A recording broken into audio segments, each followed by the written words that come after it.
Hello అండి, welcome back to my channel. ఈరోజు spring onion fry ఎలా చేయాలో చూసేద్దామా. మరి ఇలా ఆనియన్స్ని కట్ చేసుకొని పక్కన పెట్టుకోవాలి.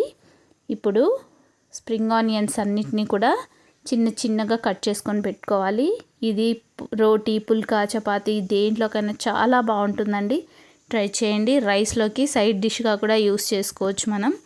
ఇప్పుడు స్టవ్ వెలిగించుకొని బాండ్లీ పెట్టుకొని కొద్దిగా ఆయిల్ వేసుకున్న తర్వాత ఇప్పుడు ఇందులోకి మనం ఆవాలు, జీలకర్ర, కరివేపాకు వేసుకొని వేయించుకొని ఆనియన్స్ కూడా వేసేసుకోవాలి.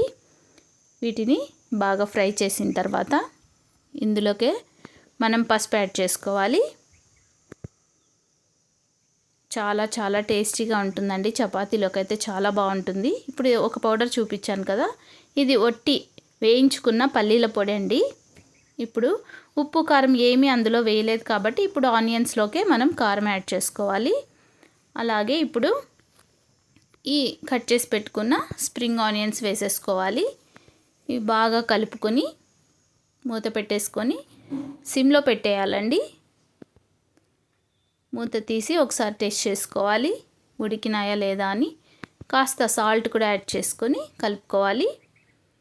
పర్ఫెక్ట్గా ఉడికిపోయినాయి. ఇప్పుడు ఈ పల్లీల పొడిని కూడా యాడ్ చేసుకోవాలి.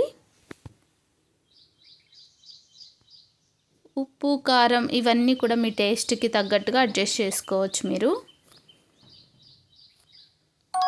ఒకసారి ట్రై చేయండి. ఎలా వచ్చిందనేది కామెంట్ చేయడం మాత్రం మర్చిపోవద్దండి. ప్లీజ్ అండి, లైక్, షేర్ అండ్ సబ్స్క్రైబ్. పర్ఫెక్ట్గా ఉందండి. చాలా చాలా టేస్టీగా ఉంది. తప్పకుండా ట్రై చేయండి. Thank you.